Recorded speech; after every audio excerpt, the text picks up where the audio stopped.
Bismillahirrahmanirrahim. Assalamualaikum warahmatullahi ta'ala wabarakatuh. Al-Fatihah. A'udzubillahi minasyaitonir rajim. Bismillahirrahmanirrahim. Alhamdulillahi rabbil alamin. Arrahmanir rahim. Maliki yaumiddin. Iyyaka na'budu wa iyyaka nasta'in. Ihdinas siratal mustaqim. صراط الذين أنعمت عليهم غير المغضوب عليهم ولا الضالين. بسم الله الرحمن الرحيم. الحمد لله رب العالمين والصلاة والسلام على أشرف الأنبياء والمرسلين وعلى آله وصحبه أجمعين. سبحانك لا علم لنا إلا ما علمتنا إنك أنت العليم الحكيم ولا حول ولا قوة إلا بالله العلي العظيم.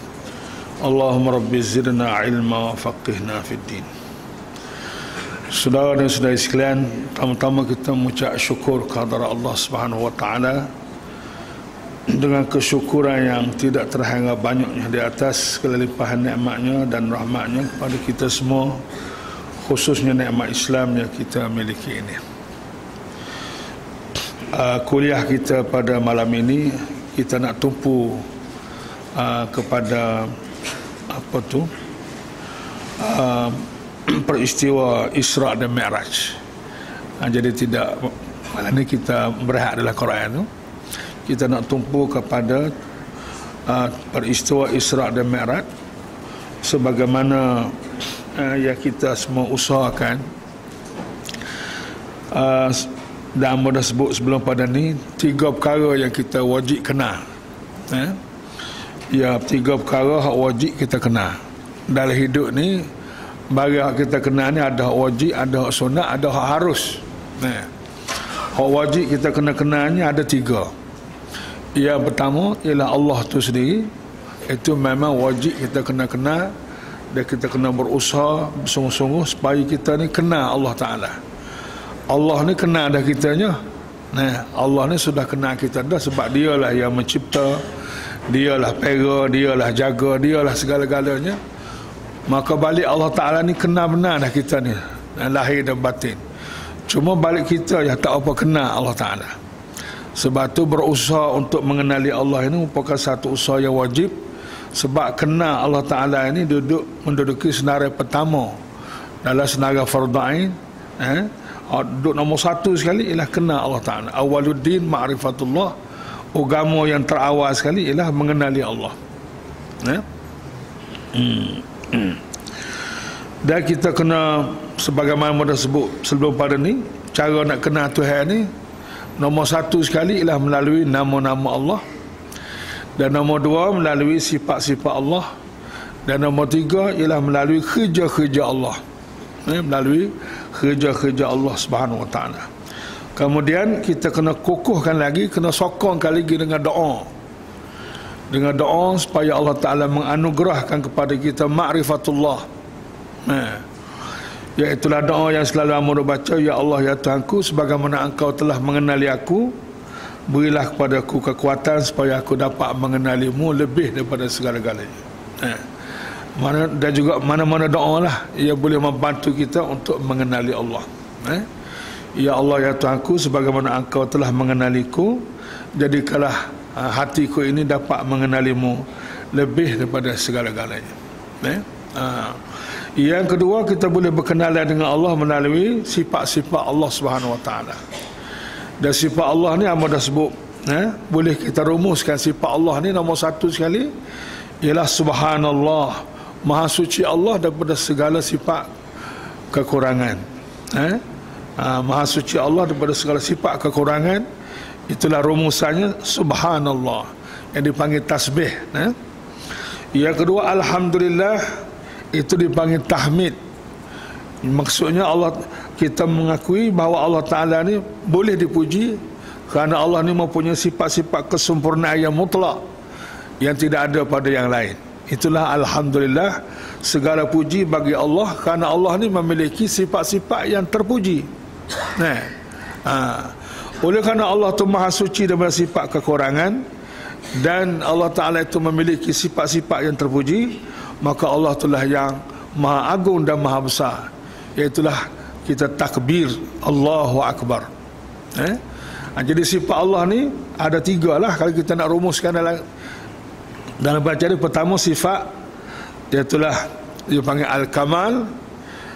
Yang kedua Al-Jamal, dan yang ketiga ialah Al-Jalal, sifat yang sempurna dan sifat yang indah. Al-Kamal ni sifat yang sempurna, Al-Jamal ni sifat yang indah, dan Al-Jalal sifat yang maha agung. Satu lagi, kita boleh berkenalan dengan Allah ni melalui kerja-kerja Allah dan hasil-hasil kerja Allah Subhanahu Wa Taala yang kita boleh tengok di mana-mana. Termasuklah diri kita sendiri. Wa fi anfusikum afala tubsirun, apakah pada diri kamu tidak perhati dan kamu tidak tengok bagaimana kerja-kerja Allah, bagaimana penciptaan Allah terhadap diri kamu. Dan mudah sebut sebelum pada ni, dunia ini dengan segala apa yang ada dalam dunia ini merupakan pameran agung Allah Subhanahu Wa Taala untuk memperkenalkan dirinya. Ini adalah pameran tetap, pameran agung Allah Ta'ala kepada kita semua, dalam rangka Allah Ta'ala nak memperkenalkan dirinya kepada kita semua melalui kerja-kerja dia dan hasil kerja yang kita buat. Sebab itulah kita kena berkomunikasi dengan alam ini, sebab alam ini merupakan mercu tanda kepada kewujudan Allah, kerajaan Allah, dan juga kesempurnaan Allah dan segala apa yang ada pada Allah Ta'ala itu sendiri. Kemudian yang kedua hak wajib kita kena ialah Rasulullah sallallahu alaihi wasallam. Rasulullah ni wajib juga kita kena. Sebab dalam semaya kita tu lepas pada asyhadu an la ilaha illallah wa asyhadu anna Muhammadar Rasulullah. Asyhadu tu maksudnya kita mengaku, kita menyaksi.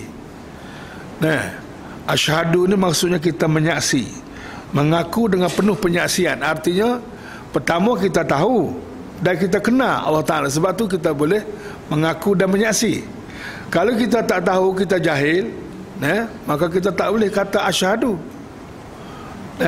Sebab syarat asyhadu ni, syahadah ni, nombor satu kena ada maklumat yang lengkap, maklumat yang cukup. Yang kedua, maklumat yang meyakinkan, dan tidak ada sebarang keraguan.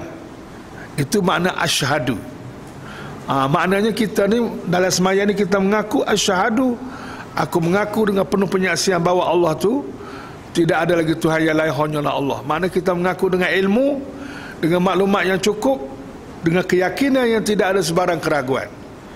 Mana kita kenal sungguh Allah Ta'ala tu. Sebab tu kita kata asyhadu. Kalau kena, semua orang nak jadi saksi di mahkamah lah. Nak jadi saksi di mahkamah, Tok Hakim tanya, awak tahu ke benda yang berlaku ni yang awak nak jadi saksi ni? Mau pun tahu, tak apa yakin mana, ragu-ragu, maka awak tak layak jadi saksi. Pasal hak dia nak jadi saksi itu adalah tidak jelas. Dia sendiri pun tak tahu, dia sendiri pun tak kenal, dan dia pun ragu-ragu, maka saksi itu ditolak. Jadi bimbang juga kita ni, kita menyaksi, takut penyaksian kita ditolak oleh Allah Subhanahu Wa Taala, kerana nombor satu kita tak kenal, kita tak tahu, tak ada maklumat yang cukup dan tidak meyakinkan. Apabila syahadah kita ditolak, itu bahaya besar.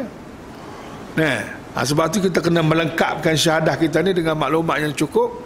Apabila kita kata asyhadu an la ilaha illallah, mana kita tahu dan kita kenal sengerti Allah Ta'ala itu. Samalah juga dengan wa asyhadu anna Muhammadar Rasulullah, mana kita kenal sungguh, dan kita tahu sungguh Nabi ni. Barulah kita menyaksi terhadap Nabi pun kita menyaksi dengan ilmu, dengan maklumat yang cukup dan dengan keyakinan yang betul-betul. Bukan asyhadu wa qamu kita tak lah. Tu. Sebab itulah dia punya tahiyat akhir ni wajib. Bacaan yang wajib dalam sembahyang. Salah satu bacaan wajib lepas pada Fatihah kan, tahiyat akhir itulah. Cara nak kenal Rasulullah pun begitu juga. Tuan-tuan semua, ada 3 cara juga.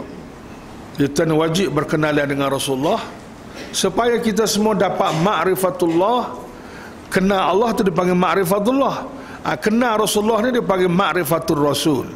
supaya kita ada makrifah, ada kenalan kita terhadap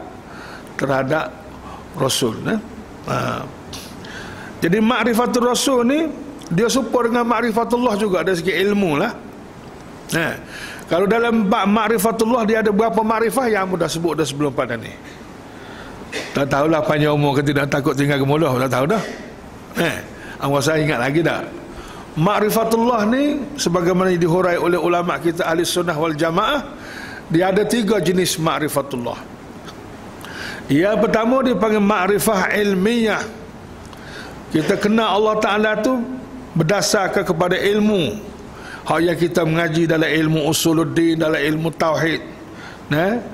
Tu maklumat yang kita mengaji dalam ilmu usuluddin dan ilmu tauhid ni, ilmu tu sekali kita tahu, maka kita kenal lah Allah Ta'ala dengan ilmu tadi, maka itu dipanggil makrifah ilmiah. Kita kenal Allah berdasar kepada ilmu yang kita mengaji. Jadi dapatlah kita makrifah ilmiah. Kita kenal ada Allah secara ilmunya. Tapi tak badal lagi, dia kena ada lagi.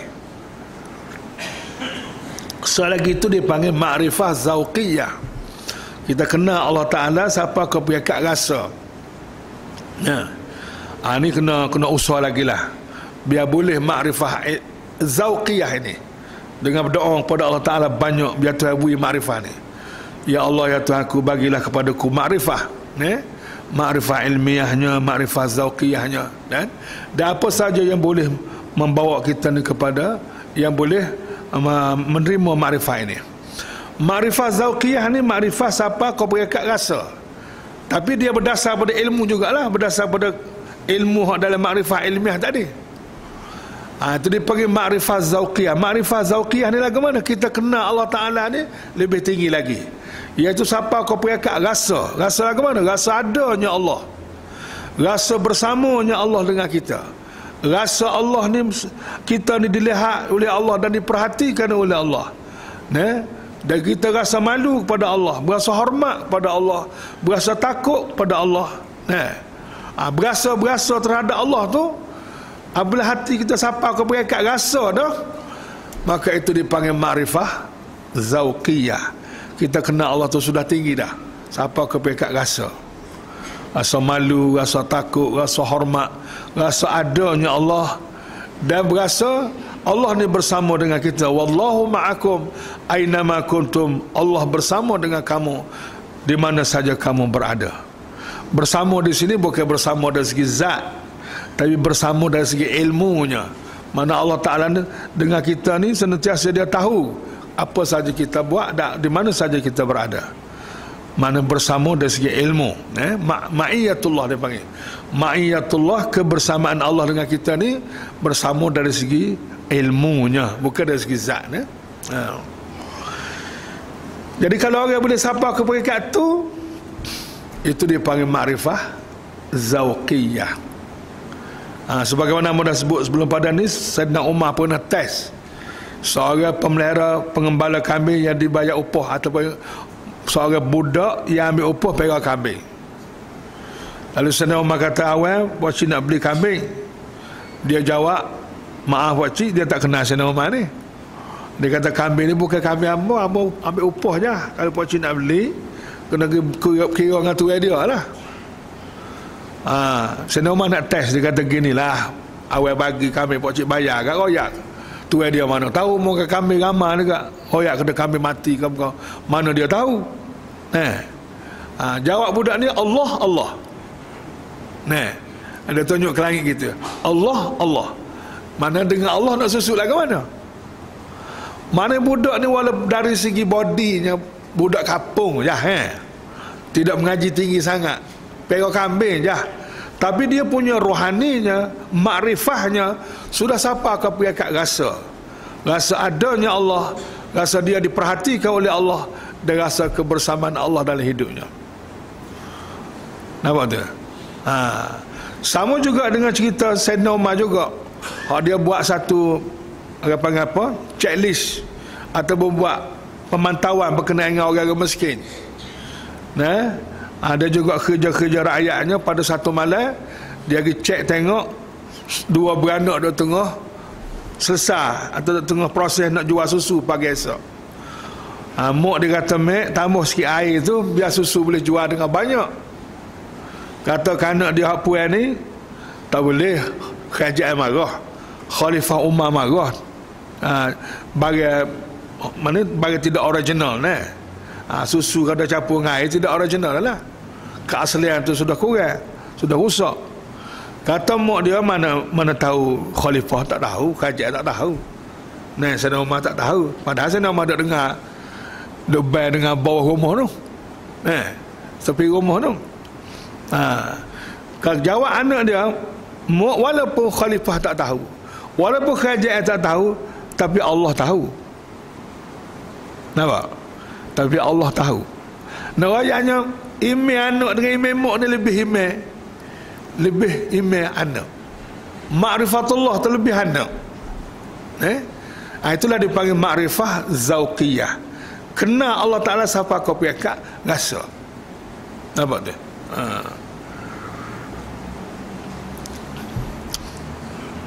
Inilah. Jadi tuan-tuan semua, kalau kita bos takat tahu saja, tapi tak siapa lagi keperkataan rasa adanya Allah, rasa kerajaan Allah, kekuasaan Allah dan segala apa yang ada pada Allah, tak berasa gambar satu lagi, itu tak siapa lagi tu. Baru duk perkataan makrifah ilmiah yang baru. Usah lagi dia panggil makrifah ainiyah. Makrifah ainiyah ni ialah kita kenal Allah Ta'ala dengan kita melihat Allah Ta'ala itu sendiri. Ini tidak akan berlaku di dunia ini.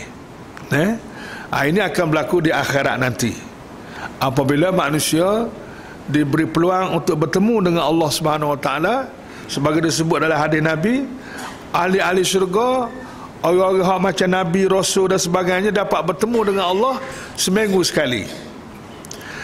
Dan orang biasa sebulan sekali boleh bertemu dengan Allah di dalam syurga. Dan sahabat-sahabat pernah bertanya, dia kata, ya Rasulullah, kita dengan Allah ni duk lagu ni sama ke? Tak boleh tengok tuan ke? Dia duk dengan nama, dengan sifat ya, tapi Allah, diri Allah Ta'ala tu kita tak boleh tengok ke? Jawab Rasulullah, kamu akan dapat melihat Allah Ta'ala di dalam syurga nanti seperti kamu melihat bulan penuh purnama yang tidak ada awan. Maknanya manusia akan dapat melihat hakikat zat Allah Ta'ala itu, dan itulah nikmat yang paling agung sekali dan paling tinggi sekali di dalam syurga nanti. Maka itu dipanggil makrifah ainiyah. Kenal Allah Ta'ala siapa kau pihak, mengenali tuannya. Ini hak dua ni yang berlaku di dunia, hak satu lagi itu di akhirat nanti. Jadi Isra' Mi'raj kita ni pun ke arah itulah, supaya kita lebih lagi mengenali Allah Subhanahu Wa Taala. Nak kenal Nabi pun lagu tu juga. Supaya kita ni ada ma'rifatul Rasul. Kenal Nabi ni pun dikenal ada lagu tu juga. Pertama, ma'rifah ilmiah. Kita kenal Nabi ni berdasar kepada ilmu kita.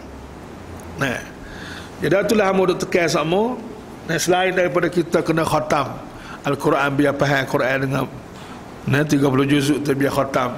Kita baca dengan tafsir sikit. Belilah tafsir seorang baca ni.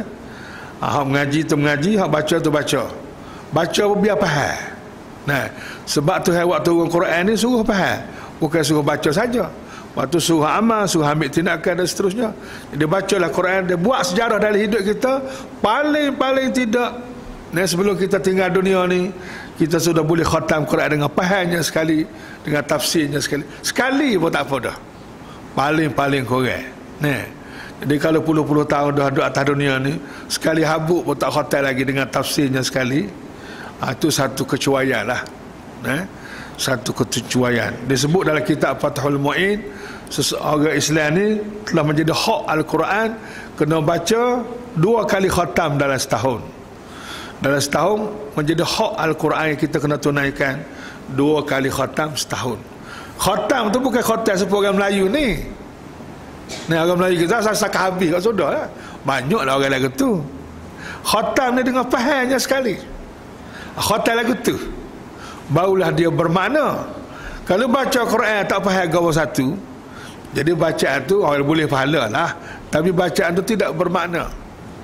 Bacaan tu tidak membawa kesan apa-apa, Cuma setakat boleh pahala dan boleh berkat tu ialah Quran ni mana boleh pahala semua, faham kau tak faham kau boleh pahala.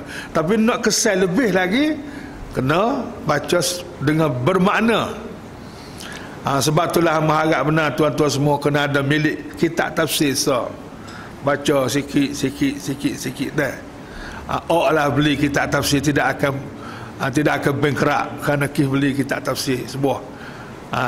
Harganya lebih kurang 40 atau 50 riyal sebuah tafsir pimpinan Ar-Rahman.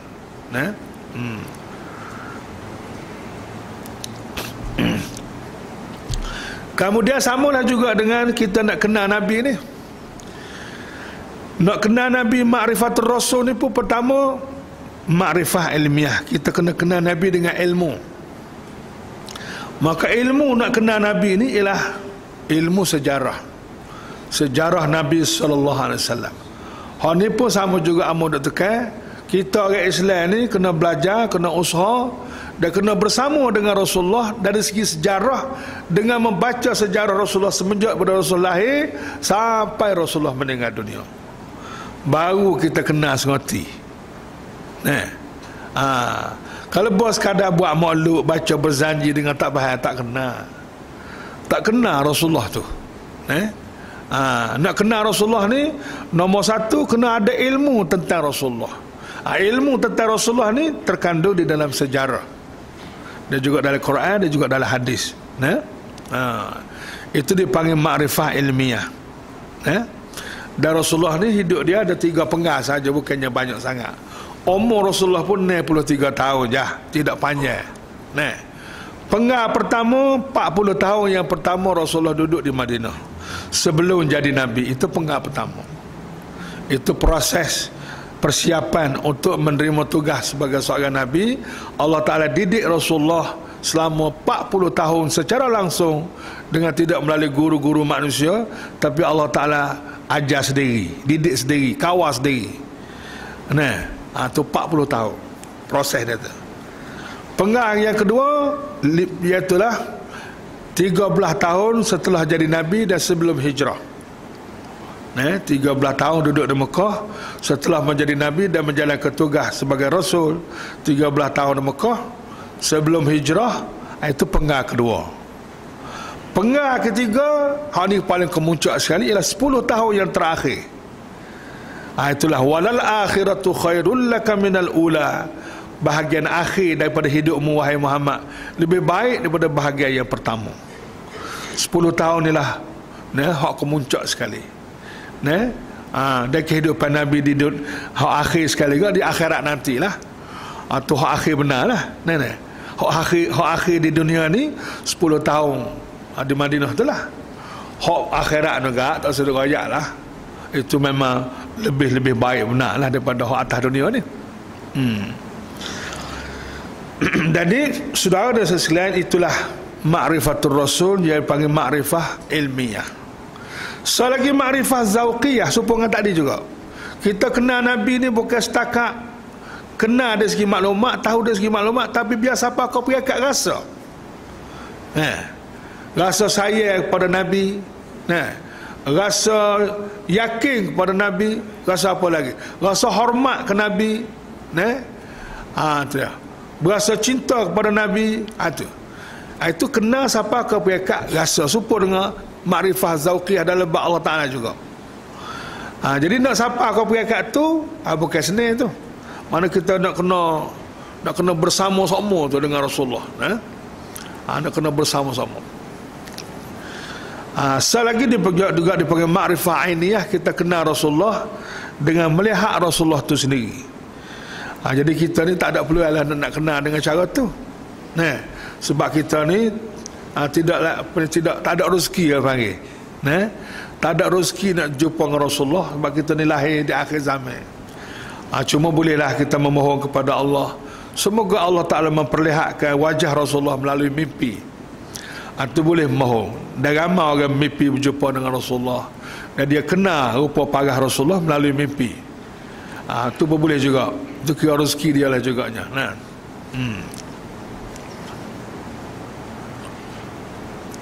Walau bagaimanapun, rekod Rasulullah ni cukup lengkap.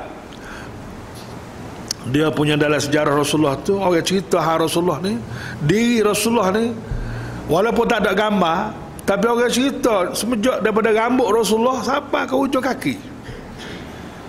Rambut Rasulullah lagu mana, telinga lagu mana, muka lagu mana, warna lagu mana kan, gigi lagu mana, pipi lagu mana, sampai kaki tu. Jadi kalau kita rajin sikit, boleh kenal Rasulullah dengan cara rekod sejarah begitu. Selain daripada melalui mimpi berjumpa dengan Rasulullah, dan kita boleh memohon kepada Allah selawat banyak, Allah Ta'ala akan bagi mimpi kepada kita. Dan dalam satu hadis Nabi kata, kalau kamu berjumpa dengan aku dalam mimpi, kamu akan dapat bertemu dengan aku dalam jaga. Kalau kamu bertemu dengan aku dalam mimpi, kamu akan dapat bertemu dengan aku di dalam jaga. Lagu mana tak tahulah hakikat tu. Mungkin di akhirat nanti, mungkin di dunia ini. Tiga juga. Ma'rifatul Rasul pun tiga. Pertama, ma'rifah melalui ilmu. Yang kedua, kenal Rasul melalui rasa. Dan selagi kenal Rasulullah melalui dia punya tengok Rasulullah tu sendiri. Dan insya-Allah kita akan berjumpa dengan Rasulullah di akhirat nanti. Dan kita akan kenal Rasulullah di akhirat nanti. Walau bagaimanapun kita boleh kenal dah atas dunia ini dengan cara kita tengok gambaran-gambar di dalam sejarah. Kemudian Isra' Mi'raj ni tuan-tuan semua ialah merupakan satu peristiwa yang berlaku kepada Rasulullah sebelum berhijrah. Peristiwa ni berlaku sebelum hijrah. Peristiwa ni berlaku dalam keadaan Rasulullah sedang menghadapi satu tekanan yang sangat dahsyat dalam hidup dia daripada kerajaan Mekah pada masa itu. Kerajaan musyrikin Mekah telah merancang satu tekanan yang sangat hebat kepada Rasulullah, sampai ke peringkat nak bunuh Rasulullah, nak menghapuskan perjuangan Islam yang dibawa oleh Nabi, terutama setelah orang yang melindungi Nabi sudah meninggal dunia, iaitulah isteri kesayangannya Khadijah radhiyallahu anha dan bapa saudaranya Abu Talib. Walaupun dia tidak Islam, tapi dia tetap membela Nabi, mempertahankan Nabi. Dia orang yang buat khianat tak boleh. Apabila dua orang ni meninggal dunia, maka Nabi terdedah kepada ancaman musuh. Ia menyebabkan Nabi ini menghadapi tekanan yang sangat dahsyat. Dalam saat-saat inilah Allah Ta'ala menjemput Nabi kita Muhammad SAW untuk bertemu dengan Allah Subhanahu Wa Ta'ala melalui peristiwa Isra' dan Mi'raj. Apa pengajaran yang kita boleh ambil dan mesej Isra' Mi'raj ni? Mesej dan juga pengajaran yang kita boleh ambil daripada Isra' Mi'raj ni, nombor satu sekali, nak rayak kepada orang Mekah dan nak rayak kepada manusia seluruh dunia bahawa Muhammad ni adalah utusan Allah, bukan main-main.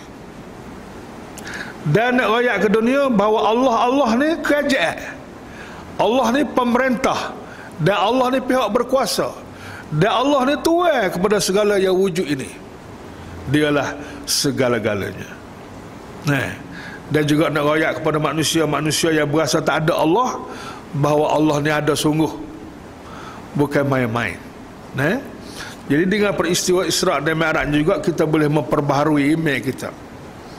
Sebab dalam Isra' Mi'raj ni juga Allah Ta'ala menceritakan sebagaimana disebut dalam surah Al-Isra', Subhanalladzi asra bi'abdihi lailan minal masjidil haram ilal masjidil aqsa alladzi barakna haulahu linuriyahu min ayatina innahu huwas sami'ul basir. Maha suci Allah. Allah memulakan bicaranya dengan menyebut Subhana, Maha suci. Nak rayak cerita Isra' Mi'raj ni cerita yang suci, bukan cerita yang bercampur aduk dengan benda-benda yang karuk.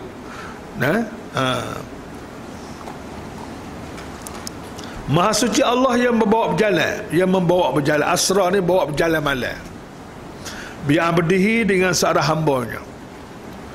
Yang dimaksud hamba di sini ialah siapa dia? Ialah Nabi Muhammad sallallahu alaihi wasallam. Perkataan bi'abdihi di sini mengikut huraian ulama kita, yang pertama ialah Allah Ta'ala sudah mengiktiraf Nabi Muhammad ni sebagai hamba. Inilah kedudukan yang paling tinggi sekali. Sebab nak siapa boleh nak dapat pengiktirafan Allah sebagai hamba ni bukan senang. Sebab lepas pada hamba tu kan terus syurga lalu. Padkhuli fi ibadi wadkhuli jannati. Masuklah kamu ke dalam senarai hamba-Ku dan masuklah kamu ke dalam syurga-Ku. Nah, bukan senang nak dapat pengiktirafan sebagai hamba ni. Sebab Allah Ta'ala tidak akan iktiraf sebagai hamba kalau selagi manusia ni jadi hamba yang lain daripada Allah.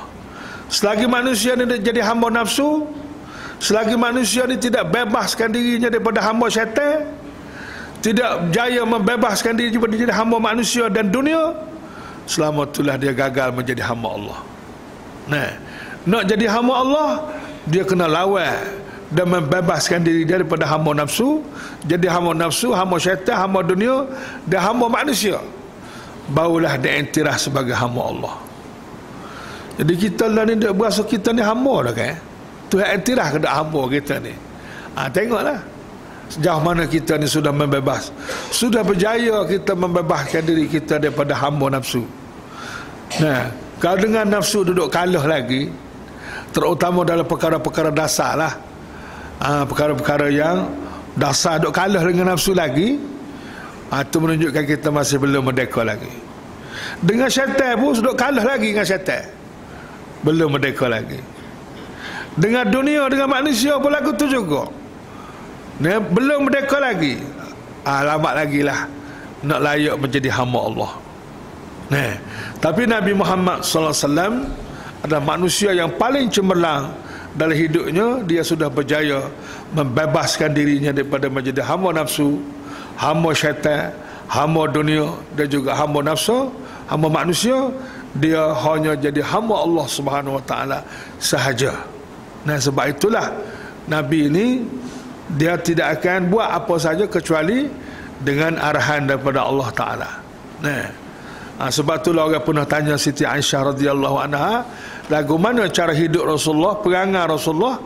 Jawab Aisyah, perangai Rasulullah itu salin tak tupuh dengan Quran. Kanat khuluquhu al-Quran. Lagu tu Quran, lagu itulah perangai Rasulullah. Kalau nak tahu perangai Rasulullah lagu mana, bacalah Quran. Mana salin tak tupuh. Inilah kejayaan Rasulullah dalam menjadi hamba Allah.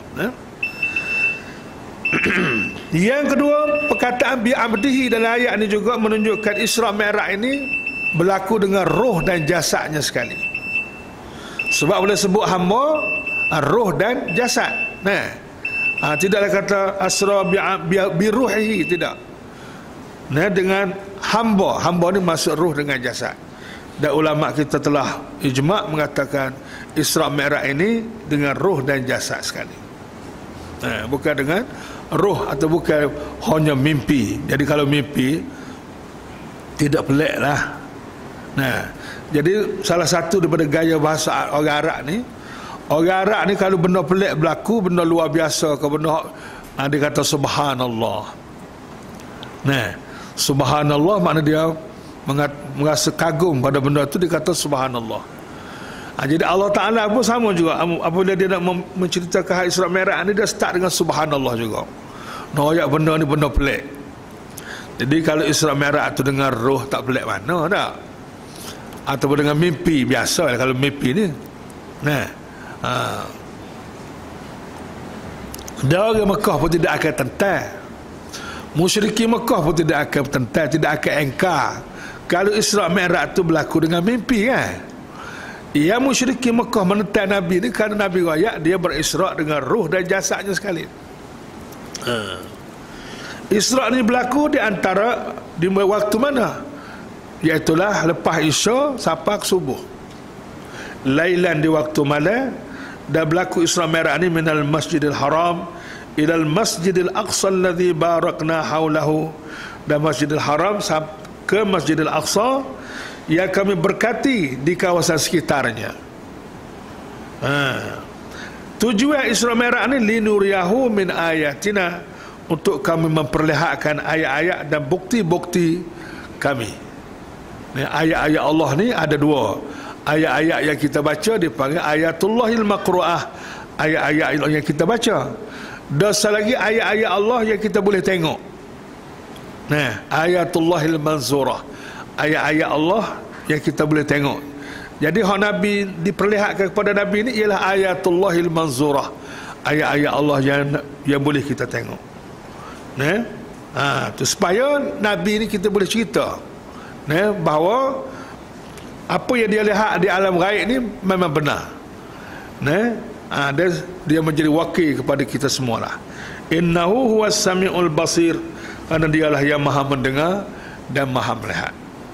Rekah cerita Isra Mi'raj ni tuan-tuan semua, apa yang diperlihatkan oleh Allah dalam peristiwa Isra Mi'raj ni adalah 4 perkara yang besar.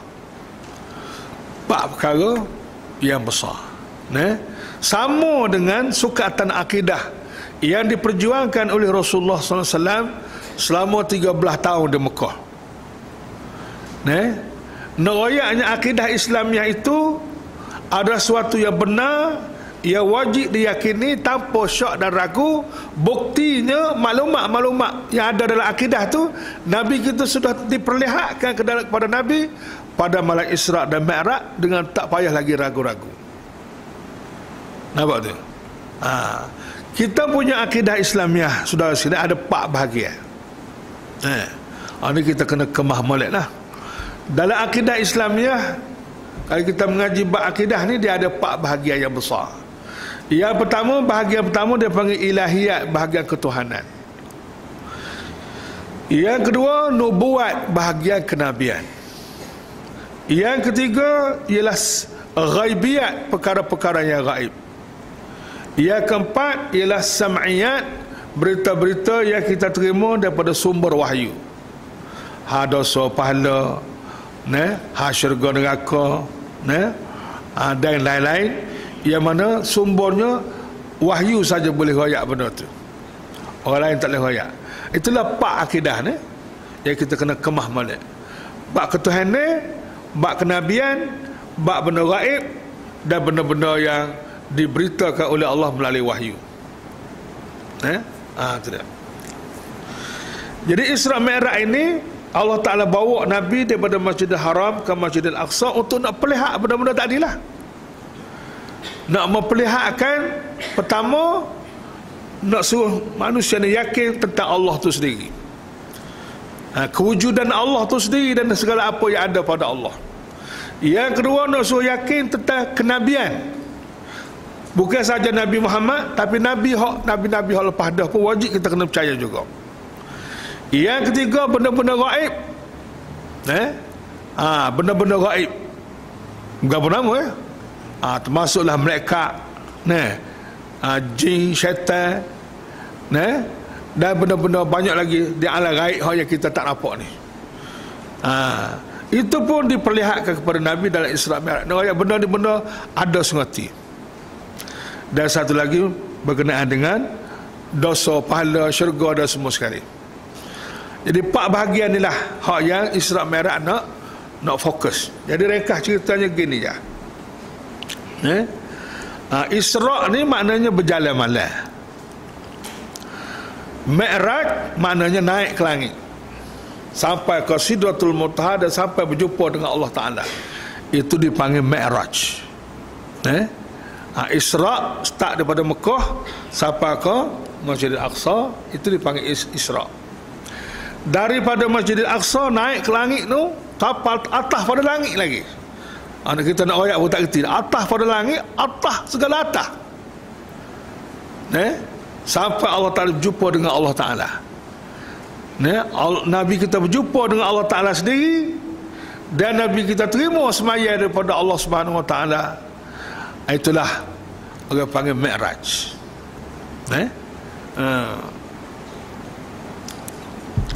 Dan Mi'raj ini Nabi sebut apa nama tu dalam hadis Nabi, as-salatu mi'rajul mu'min. Semaya ni mi'raj orang mukmin. Pasal apa Nabi kata semaya ni mi'raj orang mukmin? Iaitulah kalau Nabi naik pada satu tahap yang paling tinggi, berjumpa dengan Allah dan menghadap Allah Subhanahu Wa Taala, itu dipanggil Mi'raj. Sama dah juga dengan orang semaya. Orang semaya ni dia mari daripada rumah dia ke masjid, kemudian dia menghadap Allah Subhanahu Wa Taala, dan dia putuslah hubungan dengan dunia, dia sudah putus. Dia sampai ke satu tahap kerohanian yang paling tinggi, hanya dia dengan Allah saja.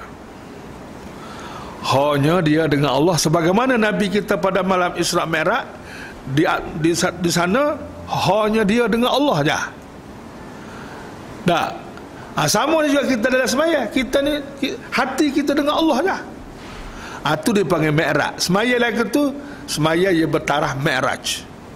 Tapi kalau semaya tu banyak kara, kita lagi sekali lagi kita Allah patut hodok keliling tu. Ingat kau kereta lah, ingat kau harta lah, ingat kau buat tu. Jadi tidak hanya kita dengan Allah saja. Banyak kara duduk sekeliling tu. Itu tidak Mi'raj lagi lah tu. Duduk bawah lagi tu, tak sampai ke atas lagi tu. Mana dunia masih kita duduk di alam kebendaan lagi. Ni tak sampai kau Mi'raj, di mana Mi'raj ni Nabi dengan Allah saja. Hal lain tu tak ada. Sebab tu Nabi kata as-salatu mi'rajul mu'min. Semaya ni mi'raj orang mukmin. Jadi kita pun kena usaha biar boleh bermi'raj dengan semaya. Mana punya time dah masuk semaya, kita dengan Allah sahaja. Kita berbicara dengan Allah saja. Dan Allah berbicara dengan kita. Sebab disebut dalam hadis Nabi, apabila kita baca Fatihah, start daripada Fatihah sampai waladdallin, Allah jawab. Allah jawab dah. Kita kata alhamdulillah, Allah jawab, hamba-Ku telah memuji Aku. Setiap baca Al-Fatihah tu ada jawapan-jawapan daripada Allah. Mana ada komunikasi kita dengan Allah. Sebagaimana Nabi kita berkomunikasi dengan Allah semasa dia terima semaya dulu. Ayat betapa besarnya semaya ni digelar sebagai mi'raj orang mukmin. Walaupun kita tidak boleh bermi'raj serupa dengan Rasulullah dengan cara lagu tu khusus untuk Rasulullah, tapi kita diberi penghormatan yang besar oleh Allah Ta'ala dengan kita boleh bermi'raj melalui semaya. Ini kita kena hormatilah, dan kita kena usahalah supaya semaya kita itu betul-betul bertaraf mi'rajul mukmin. Tidaklah kata semaya ni bergelewak. Allah pada kita, pada dunia, pada iblis, syaitan pada. Jadi bergelewak punya tanya semaya. Tak lagi lah kata. Tidak sampai taraf mi'rajul mukmin lagi. Jadi ringkas cerita tuan-tuan semua, dalam akidah Islam, dalam Isra Mi'raj juga nak membayangkan akidah tentang kenabian. Di mana dalam perjalanan Rasulullah ini, daripada Mekah ke Masjidil Aqsa, apabila Nabi kita sapa di Masjidil Aqsa, Nabi kita sebelum bermi'raj naik ke langit, Nabi kita semaya mengikut hadis riwayat Bukhari. Nabi kita semaya dan dia jadi imam, dan makmumnya ialah semua nabi-nabi dan rasul yang lepas-lepas ada. Apa makna ini? Maknanya nabi-nabi, rasul-rasul yang disebut dalam Quran, disebut dalam hadis itu memang benar, bukan khayal-khayal, bukan mengapu-mengapu. Nabi itu betul, ada serati. Nabi sudah tengok pada malam Isra Mi'raj, walaupun dalam bentuk roh. Sebab nabi-nabi itu meninggal belaka dana, tapi roh nabi-nabi itu Nabi jumpa belaka. Nampak? Nak ayat bahawa akidah kita tentang Nabi ini satu akidah yang benar, bukan benar karut. Jadi kalau kita percaya kuat setara mana pun, memang apuh lah, memang apuh. Tidak macam akidah-akidah orang bukan Islam. Akidah orang bukan Islam ni, walaupun dia percaya kuat, siapa tak bini tak beranak nah, kerana agama dia kan, macam tak cap agama tu kan, tak bini tak beranak, padri semua sekali tu, kuatnya akidah dia. Tapi walaupun kuat akidah, maklumat tu tak betul, tak ada jaminan maklumat tu tak betul, jadi nyanya. Tapi kita orang Islam ni tak nyanya. Sebab hak kita yakin ni betul-betul berlaku. Itulah Tuhan nak tunjuk bahawa akidah yang kamu nak pergi selama ini memang benar. Apabila Nabi berbicara tentang nubuah, tentang hak nubuat, hak kenabian, memang Nabi ni ada sengaja. Start pun Nabi ada. Sapalah ke Nabi Muhammad sallallahu alaihi wasallam, Nabi hak bosu sekali. Nabi ni ada 124,000 orang Nabi dan 313 orang Rasul. Tu nak mengukuhkan akidah bak Nabi. Dan semua Nabi ni Nabi kita belaka. Dan kita tidak boleh tolak walaupun satu Nabi. Siapa dia tolak salah satu Nabi, berarti dia tolak semua Nabi. Siapa dia tolak salah satu Rasul, berarti dia tolak semua Rasul. Dia satu package yang tak boleh ditolak. Nampak tu? Sebab itulah kita ni alhamdulillah, kita terima semua Nabi-Nabi. Dan semua Nabi-Nabi dan Rasul tu start pada Nabi ada siapa ke Nabi Muhammad, Nabi dan Rasul kita belakang. Dan kita pun kena selawat juga kepada mereka. Sebagaimana terdapat adalah hadis Nabi, Nabi kita suruh selawat kepada Nabi-Nabi yang lain. Terdapat adalah hadis. Nak selawat ke mana? Allahumma salli ala Sayyidina Muhammad wa ala jami'il anbiya'i wal mursalin. Boleh? Allahumma salli wa sallim wa barik ala Sayyidina Muhammad, ataupun Allahumma salli ala Sayyidina Muhammad wa ala jami'il anbiya'i wal mursalin. Ya Allah, berilah selawat dan salam kepada Nabi Muhammad dan semua kepada Nabi-Nabi dan Rasul, Nabi-Nabi dan Rasul sebelum Nabi Muhammad. Kita jaga selawat tu tak? Itu selawat ke Nabi saja. Tapi dalam hadis Nabi ada sebut Nabi suruh berselawat kepada Nabi-Nabi yang lain juga, mendoakan kepada Nabi-Nabi yang lain. Sebab Nabi-Nabi lain tu pun Nabi kita juga. Dan kalau boleh kita pun kena ambil hal juga. Terutama 20 orang Nabi tu kita kena kenal. Jadi nak kenal, kena baca sejarah dia lah, kena belajar sejarah tu. Terutama 25 orang tu. Walaupun tak sampai 124,000 pun tak apalah. Nabi-Nabi hak tidak terkenal sangat tu tak apalah. Hak 25 ni hak terkenal. Nampak tu? Dan ditambahnya pula dengan apabila Nabi kita naik ke langit, rekah cerita, dan langit ini satu lagi, maaf, bapa ya Allah Ta'ala Isra Mi'raj ni dia transit melalui Masjid Al-Aqsa. Padahalnya boleh direct ke daripada Masjidil Haram terus ke macam Apollo terus ke langit selalulah. Apa pergi Honga pergi kat nu, dia transit jauh gitu semua tu. Tak. Yang pertama kerana itulah masjid yang hanya ada pada masa tu. Lain pada Masjid Mekah, Masjid Al-Aqsa lah. Masjid Madinah tak ada lagi masa tu. Dan ada satu riwayat Masjid Al-Aqsa ni dibangun 500 tahun selepas Masjidil Haram.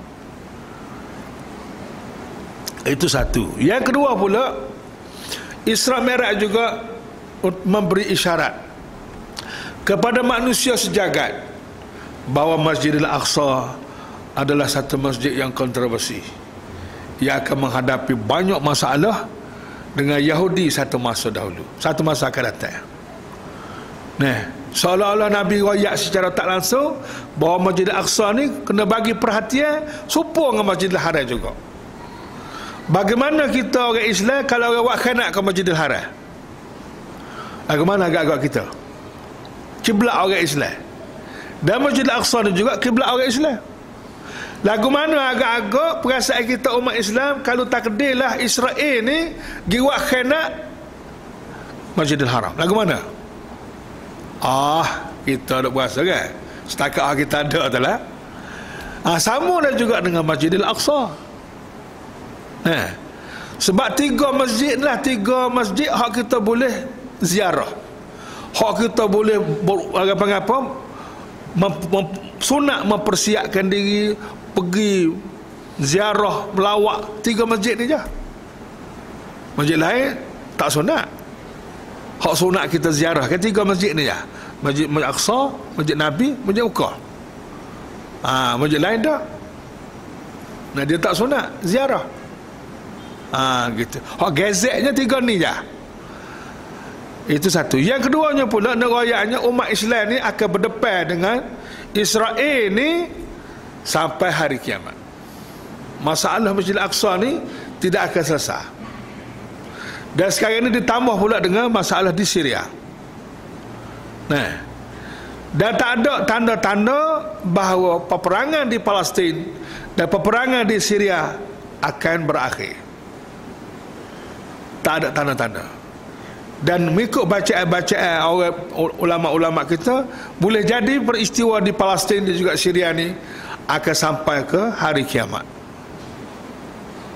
Di mana maklumat awal kita dah beritahu oleh Rasulullah bahawa di akhir dunia nanti akan berlaku satu peperangan yang besar di antara umat Islam dengan Yahudi. Dan sekarang ni sudah nampak tanda-tandanya pertemuan ini akan berlaku. Yahudi Palestin disokong oleh Yahudi sedunia dan disokong oleh Amerika Syarikat dan kuncu-kuncunya untuk Yahudi di Palestin. Nah, ini kuasa dunia fakat sokong dia belaka. Lah ni kuasa Islam tak ada lagi. Kuasa Islam tak ada pasal dunia Islam tak ada pemimpin.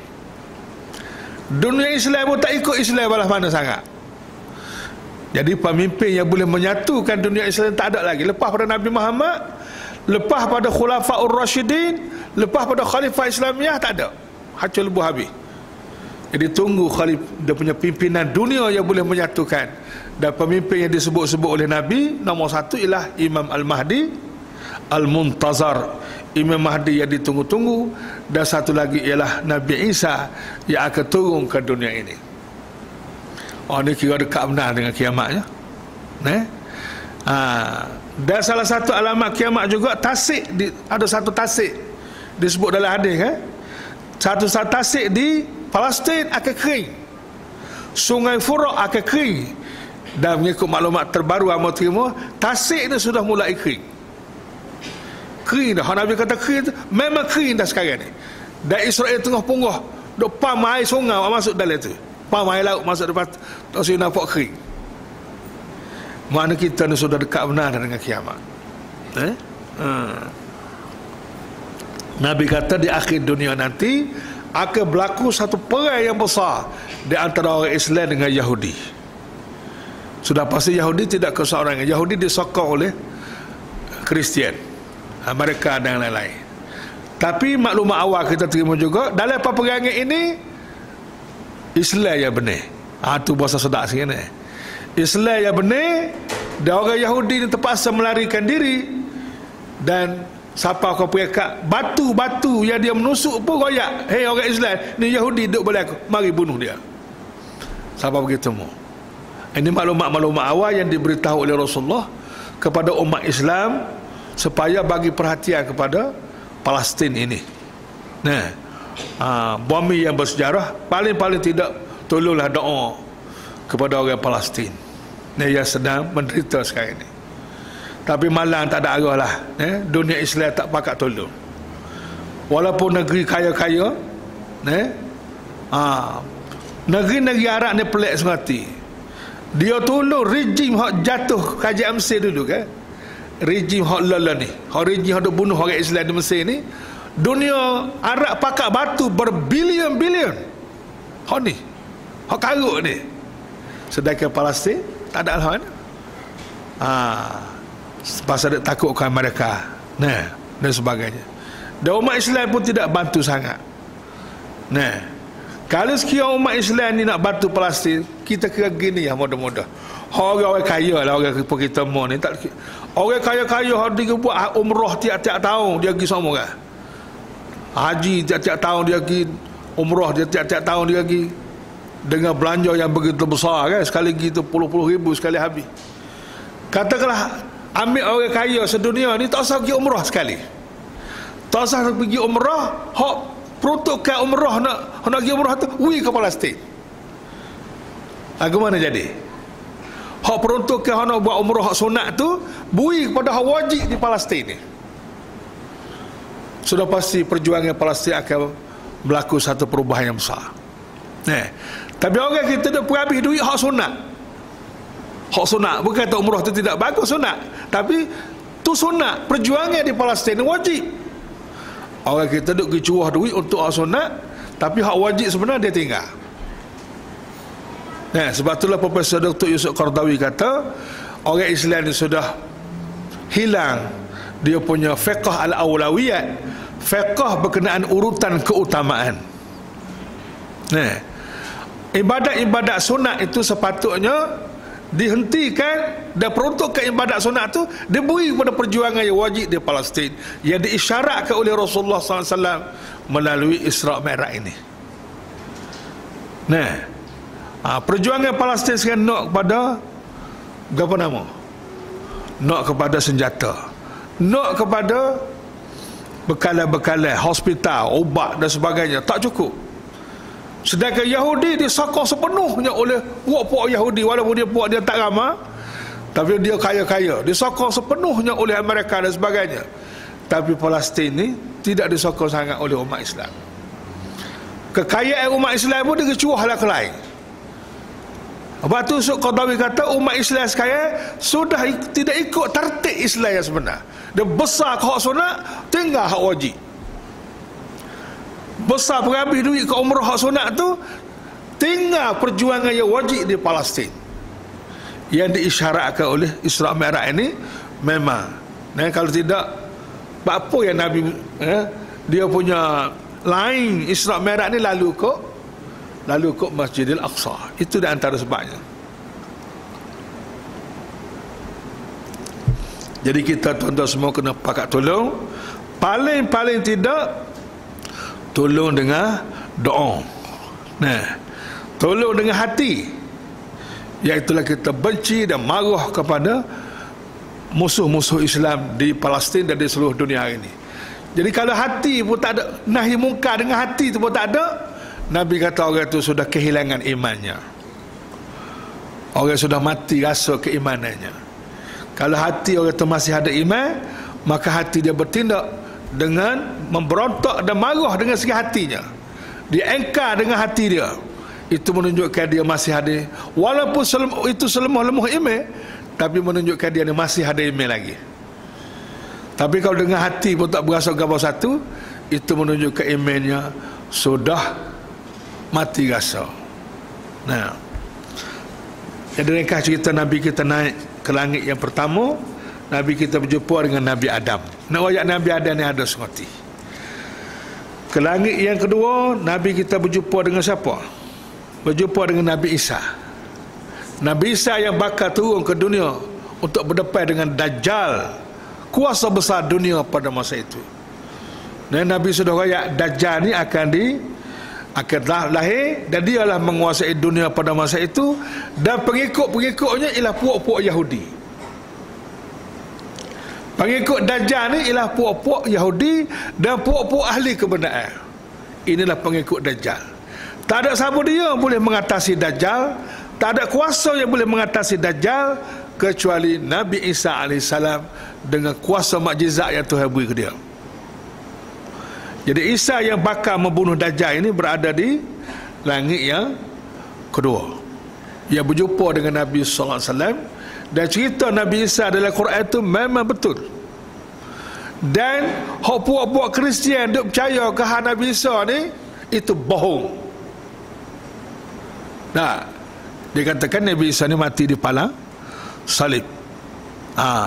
Dan palang salib telah menjadi berhala dia, sehingga berhala palang salib ni dibubuh di kereta-kereta made in British. Kalau saudara-saudara pakar kereta made in British, Chevrolet ke apa, dia ada lambai salib di kereta tu. Khabar ke tak tahulah. Palang salib dia tu, itu berhala daripada British. Kita pun pakai pikul berhala British tu juga, dengan tak sedarkan diri.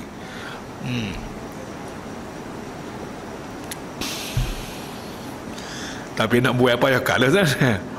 Tapi itu dia ada bendera dia pada palang kan. British ni bendera dia pada palang salib, kereta dia pada palang salib. Nak ayatnya kuatnya percaya ke benda tu, jadi lambai barang buat atas dia. Tapi itu satu pembohongan yang memangsakan berbilion-bilion manusia dengan akidah yang tidak betul. Sedangkan Nabi Isa hak sebenarnya bukan mati. Walakin rafa'ahu Allah, Allah Ta'ala angkat naik ke langit dan jumpa dengan Nabi di malam Isra dan Mi'raj, duduk di langit yang kedua. Di langit yang ketiga Nabi kita berjumpa dengan Nabi Yusuf AS. Betul Nabi Yusuf.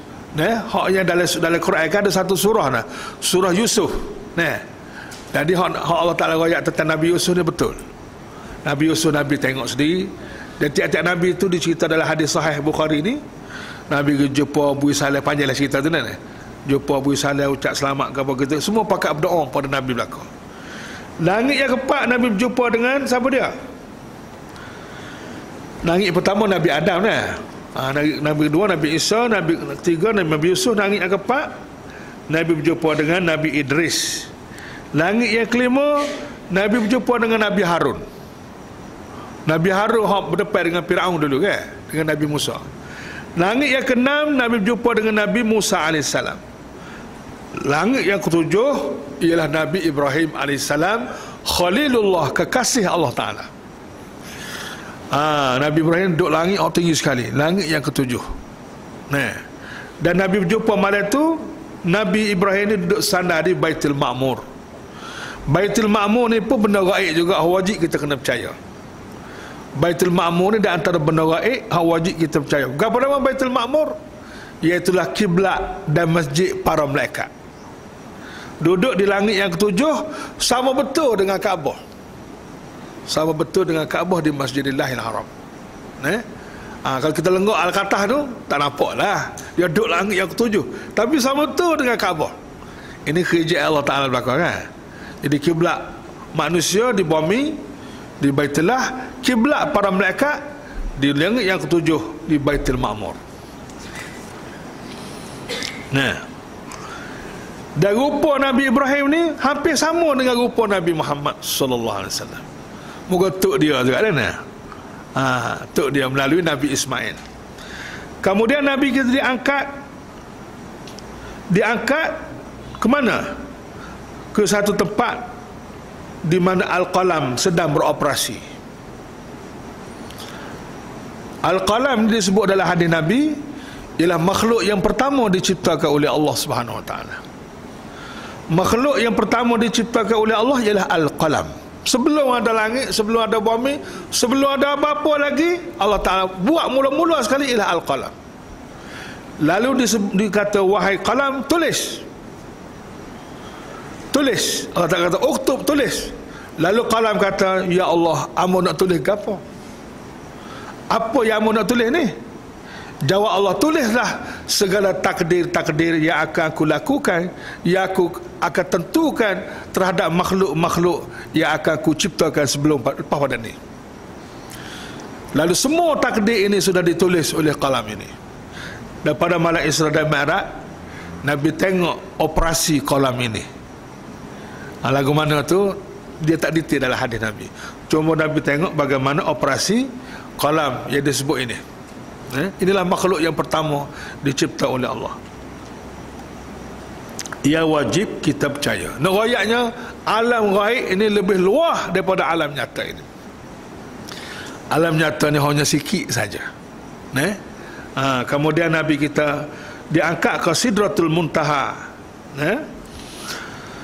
Sidratul Muntaha maknanya satu, sidrah tu mana asalnya pokok dara. Al-Muntaha ni hak tertinggi sekali. Pasal apa panggil Al-Muntaha? Sebab disitulah sebagai jalan mati yang terakhir dia. Makhluk daripada bawah, daripada bumi ke semua sekali boleh naik sekat tu je. Makhluk yang balik atas tu, malaikat ke apa, boleh turun sekat tu juga. Macam sempadan di situ.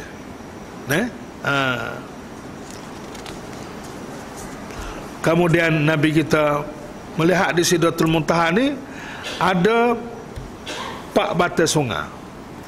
Ada 4 batas sungai. Ini pelik ni. Memang pelik alam gaib ni. Ni cerita alam gaib. Kalau Nabi tak cerita barang ni, kita tak tahu. Dan wajib kita kena percaya apa yang Nabi cerita ini. 4 batas sungai ni ialah 2 sungai mengalir ke syurga.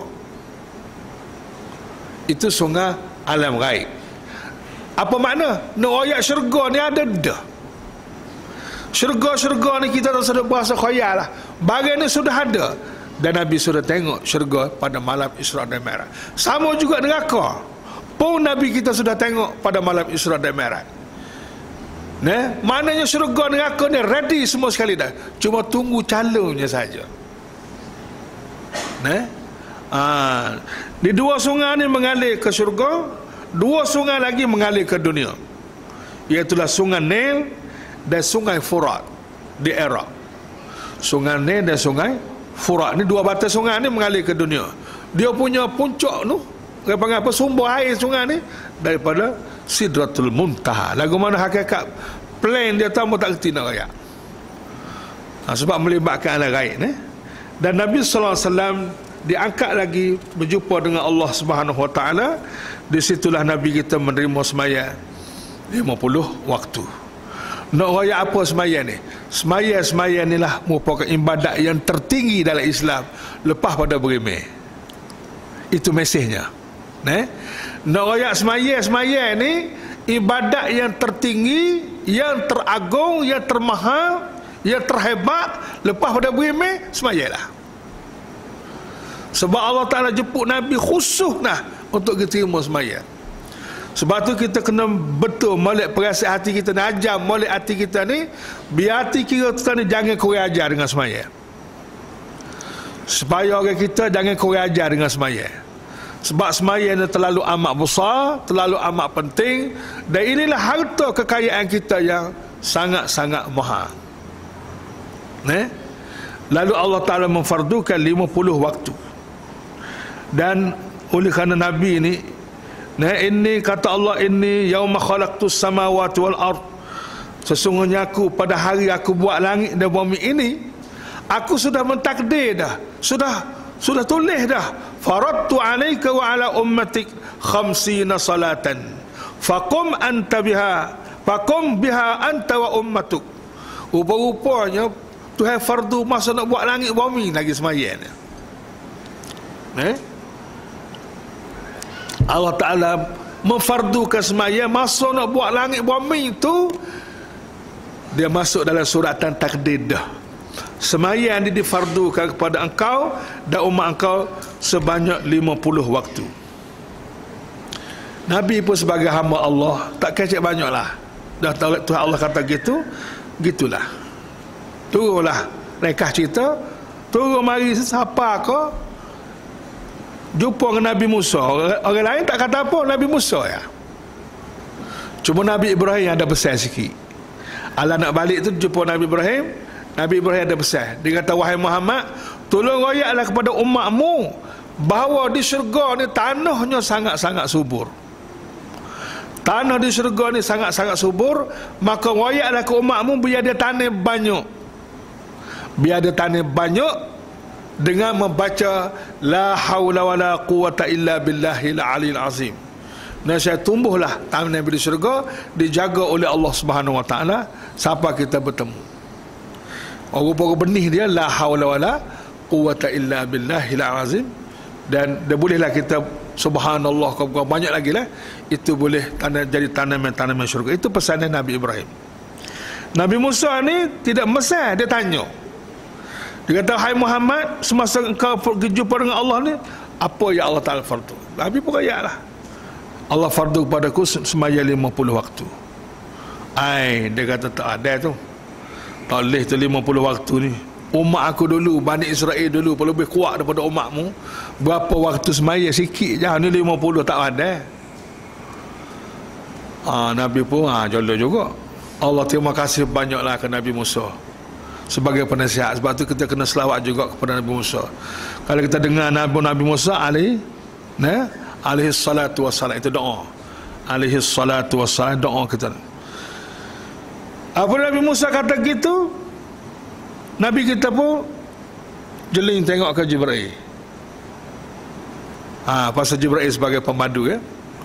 Tengok Jibril pun isyarat, okeylah, begitulah maksudnya. Maknanya kalau nak pergi semula pun, kalau Jibril tak pergi, tak boleh pergi juga. Jibril kata isyarat boleh. Maka Nabi betul menghadap Allah Subhanahu wa taala sekali lagi.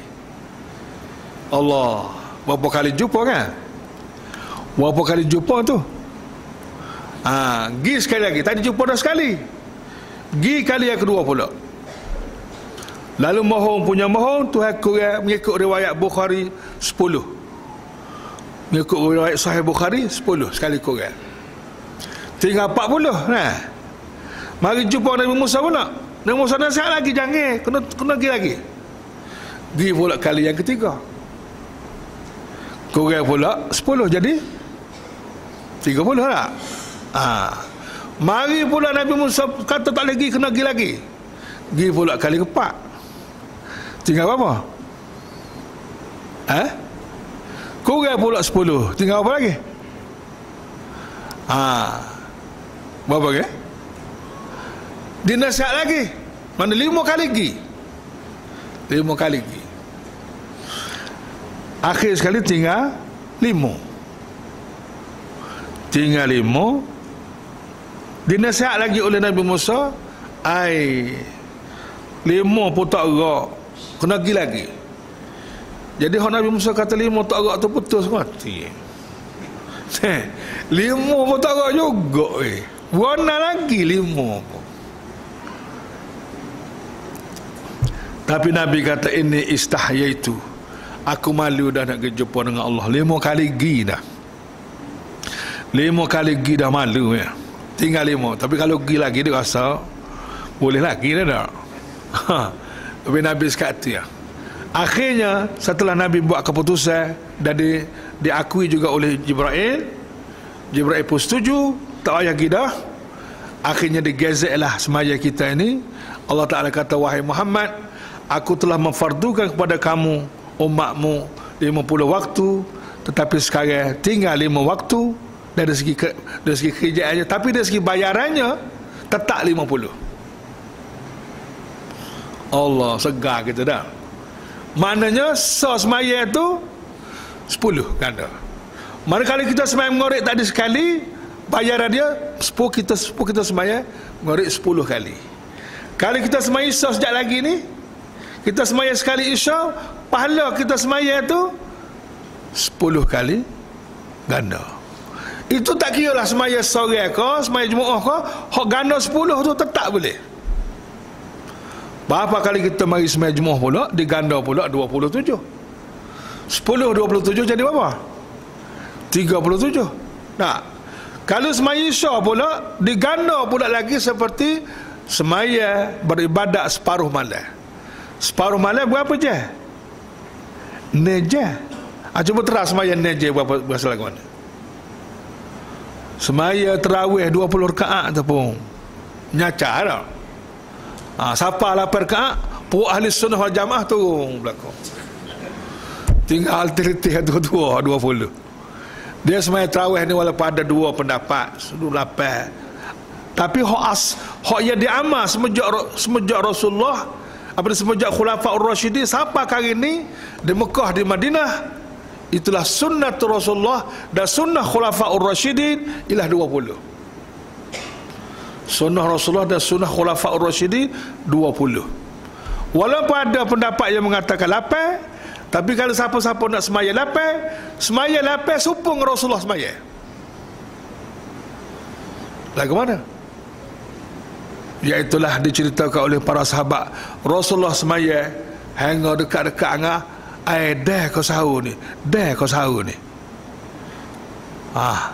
Tu 8 rakaat. Nah, kalau bola 8 rakaat, agak panggil togak. Nah, togak tu. Jadi kalau boleh kita kekallah 20. Lah 20 dia maha. Semaya tu harta kita yang maha. Tama-tama semaya Isya ni tu habis berapa tadi? Separuh malam. Allah. Ni kita dah tunggu semaya ni, walaupun lewat sikit, dia minta maaf malam dah panjang sikit dah, pasal naik ke langit ni malam ni. Nak turun dah ni, turun dah. Jadi walaupun kita tunggu semaya, Nabi kata intizarus salatun, tunggu nak semaya ni, dikira semaya dah ada. Supungan semaya dah ada. No, yang mahanya semaya ni. Jadi kalau kita semaya pula subuh, semaya subuh Jumaat pula, dia bayar seperti beribadat sepenuh malam. Sepenuh malam. Allah merasa ini harta kita yang sangat mahal. Begitulah akhir sekali Nabi kita turun rekah cerita. Tinggallah semaya ni tinggal 5, dan Nabi kita sapa di Mekah waktu subuh, dan semaya bermula dengan waktu zuhur. Jibril ajar semaya ke Nabi adalah waktu zuhur. Semaya subuh tak lagi. Jadi hamba nak ayat sininya, Nabi ajar semaya, Jibril ajar ke Nabi semaya zuhur tu, ajar zuhur dengan jumu'ah selalu. Dia ajar semaya zuhur, kaifiat zuhur lagu mana supaya kita tak semaya itulah, tapi dia semaya jumu'ah selalu. Nak rakyat jumu'ah ni tak boleh dipisahkan dengan semaya. Sebagaimana Nabi kata, semaya fardu itu ialah dilakukan dengan berjumu'ah, hak sunat barulah boleh seorang. Hak tu hak original. Mana semaya hak original dibawa daripada langit, semaya ni ialah dengan jumu'ah. Itu hak asal. Kalau semaya gegohek seorang, itu semaya luar tabi'i. Dia sebagai semaya sendirian berhak, tak ikut plan asal. Di dalam harap kita semua boleh bertahan, boleh bertahan sunnah Rasulullah tu. Ini sunnah semaya jumu'ah ni satu sunnah Nabi sallallahu alaihi wasallam. Akhir sekali masa Nabi pergi jumpa dengan Allah tu, Allah duduk mana? Ini akhir ni. Kesimpulannya bagaimana? Ni jadi selagi menurut si dalam masyarakat Melayu kita ni ada kajian dibuat. Apabila ditanya Allah ni duduk mana, Allah ni berada di mana, berdasar kepada Isra Mi'raj ni Nabi naik gitu kan, semacam Allah ni duduk balik atas, dia berjumpa atas tu. Jadi sebahagian daripada orang Islam bila ditanya Allah ni berada di mana, dia jawab, amo percaya adanya Allah, tapi tak tahu duduk mana. Ni kira malai lah ni. Dia percaya adanya Allah, tapi tak tahu duduk mana. Bakal ngaji tak ada habis, masa Tok Guru mati. Jadi adanya Allah tak tahu duduk mana ni semacam orang kehilangan Allah Ta'ala. Itu akidah yang tidak betul. Tidak betul. Kita kena tahu aina Allah, di mana Allah. Golongan yang kedua apabila ditanya di mana Allah, dia jawab Allah ni berada di mana-mana. Allah ni berada di mana-mana. Ini pun tak betul juga. Ini pun tidak betul. Ini adalah akidah yang dipegang oleh puak-puak Mu'tazilah dan puak-puak Jahmiyah yang mengatakan Allah ni berada di mana-mana. Tak betul juga. Jadi kalau kita pegang dengan ni implikasi dia, orang boleh kata Allah ni ada dalam masjid, ada dalam bilik air, ada bilik tanah, kau di mana-mana kan? Tempat kotor pun ada juga. Tak kena tu. Akidah tu tak betul. Hak betulnya lah ke mana? Hak betulnya Allah ni sebagaimana yang diceritakan oleh Allah Ta'ala sendiri. Innallaha 'alal 'arsy istawa. Allah itu berada di arash. Sudah pula kan. Allah ni berada di arash. Allah tak rayak mana Allah berada di arah ni tempat Nabi kita tadi lah. Nanti pula kita kata Allah ni bertepak pula. Inilah kena jaga balik. Dalam bab tafsir innallaha 'alal 'arsy istawa ni ada dua tafsir. Ada tafsir salaf, ada tafsir khalaf. Ada dua pula mazhab situ. Bagi salaf termasuklah Nabi Muhammad dan para sahabatnya, dan semua ulama-ulama, ulama hadis, Imam Bukhari, Muslim, dan semua ulama hadis termasuk imam mazhab, pak mazhab, berakidah bahawa Allah tu bersemayam di arash. Cuma tak tahu lagu mana hakikat, kaifiatnya majhul. Oleh kerana Allah tu berkata Allah tu bersemayam di arah, maka terimalah kenyataan itu dengan tidak menghampakannya dan tidak tidak menolak barang itu. Sebab menolak firman Allah ni, kalau siapa-siapa menolak mengatakan innallaha 'alal 'arsy istawa ni, kufurlah dia dengan ijma'. Ijma' ulama kufur kerana menolak ayat ni. Dan Allah Ta'ala kata lagu tu, terimalah lagu tu sebagaimana Allah Ta'ala kata. Cuma kita kena pegang 3 prinsip utama. Ingat 3 prinsip ni ingat balik. Nombor 1, Allah ni tak serupa dengan makhluk. Mukhalafatuhu ta'ala lil hawadis laisa kamitslihi syai'un wa huwas sami'un alim wa lam yakul lahu kufuwan ahad. Allah ni tak serupa dengan makhluk. Bukan bermakna Allah duduk atas arah, duduk congok gitu, tak, bukan. Cuma Allah Ta'ala kata gitu. Hatta disebut dalam satu riwayat, arah sendiri pun tak tahu lagu mana Allah Ta'ala bersemayam di arasy. Sebab arah ni makhluk. Arah ni makhluk, dia sendiri pun tak tahu. Sebab Allah tak serupa dengan makhluk kan. Cuma dah Tuhan kata gitu, kena terimalah gitu. Itulah pegangan Rasulullah, para sahabat dan para ulama hadis dan ulama pak mazhab kita, peganglah gitu laku. Yang kedua, Allah ni tak boleh dikuasai oleh pemikiran manusia dan panca indera manusia. Yang ketiga, Allah ni tidak berkongsi dengan sesiapa pun. Ini tiga prinsip ni dalam bab Allah, kita kena pegang balik. Nah, janganlah apabila kita kata Allah tu maha mendengar dan maha melihat. Itu sifat Allah kan. Kita dah berasa mendengar cara kita, nampak ada telinga lagi, bukan gitu. Sebab apa? Sebab selagi fikiran kita boleh gambar tentang Allah, itu bukan Allah. Selagi fikiran kita boleh gambar tentang Allah, itu bukan Allah. Sebab Allah ni tak boleh dikuasai oleh pemikiran manusia dan tidak berkongsi dengan sesiapa pun. Walaupun Nabi nampak naik ke langit gitu, bukan bermakna Allah Ta'ala duduk balik atas. Nah, sebab pernah orang tanya Rasulullah, ya Rasulullah, sebelum ada arasy Allah duduk mana? Rasulullah jawab, Allah duduk satu saja. Wa huwa fi amak. Amak mana duduk satu, tak ada ke satu lagi pada masa itu. Arah pun tak ada, gapo pun tak ada lagi. Mana Allah ni tidak duduk, tak terikat dengan kebendaan. Kita tak boleh kata Allah duduk balik atas, sebab atas tu makhluk. Allah ni ada sebelum ada atas, sebelum ada bawah lagi. Allah, kita tak boleh kata Allah duduk sebelah timur ke sebelah barat. Tak boleh kata, sebab Allah ni tak terikat dengan kebendaan. Pasal lagu mana? Lagu tu lah. Abah lah duduk mikir, kamu mampu bur kan? Mampu bur kan? Cuma nak rakyat gitu je. Tapi akidah kita tak boleh pergi hak tadi dua tadi salah ni. Hak mengatakan Allah tak tahu duduk mana, akidah tu salah. Hak mengatakan Allah duduk di mana-mana pun salah juga. Hak Abu baca ayat tadi, innallah wallahu ma'akum aina ma kuntum, Allah bersama dengan kamu di mana saja kamu berada tu, itu dari segi ilmu, bukan dari segi zat. Hak akidah betulnya hak tadilah.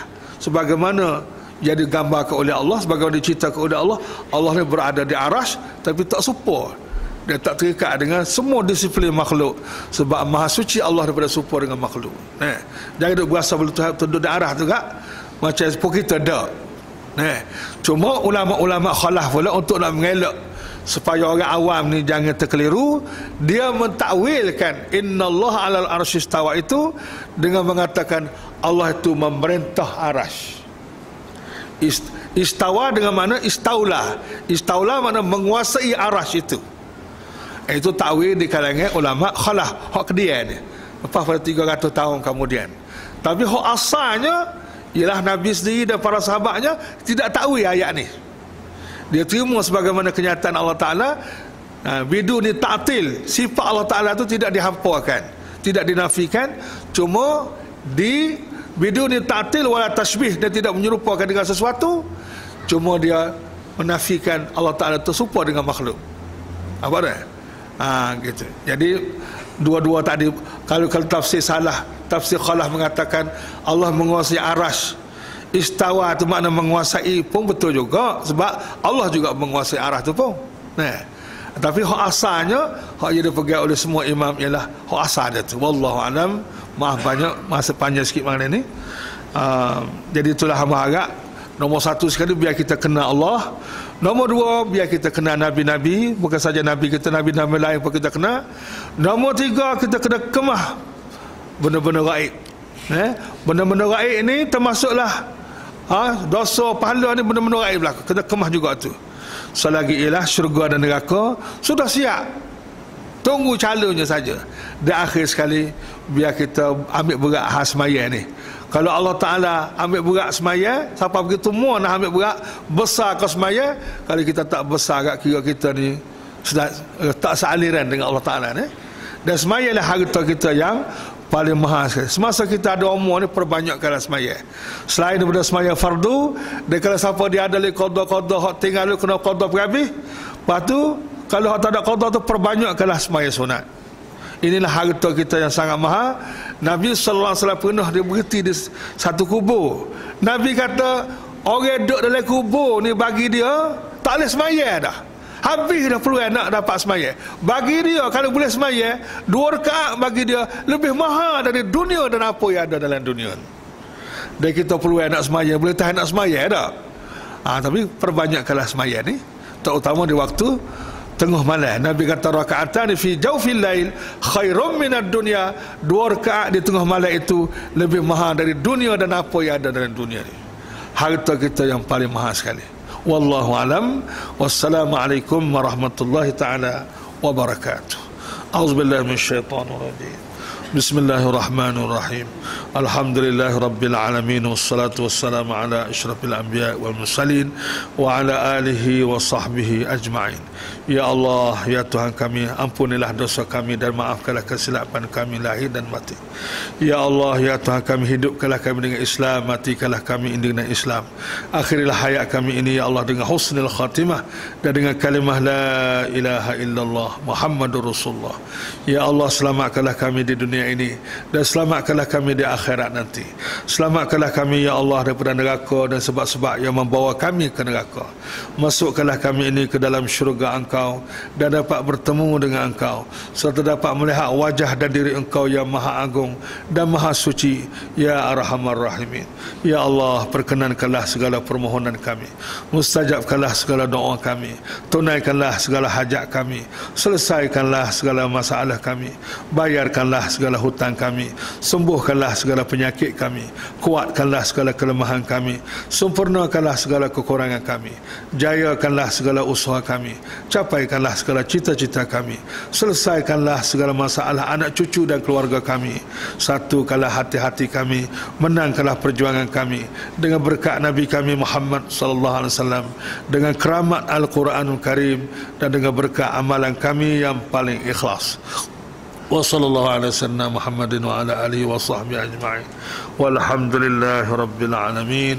Wassalamu alaikum warahmatullahi ta'ala wabarakatuh.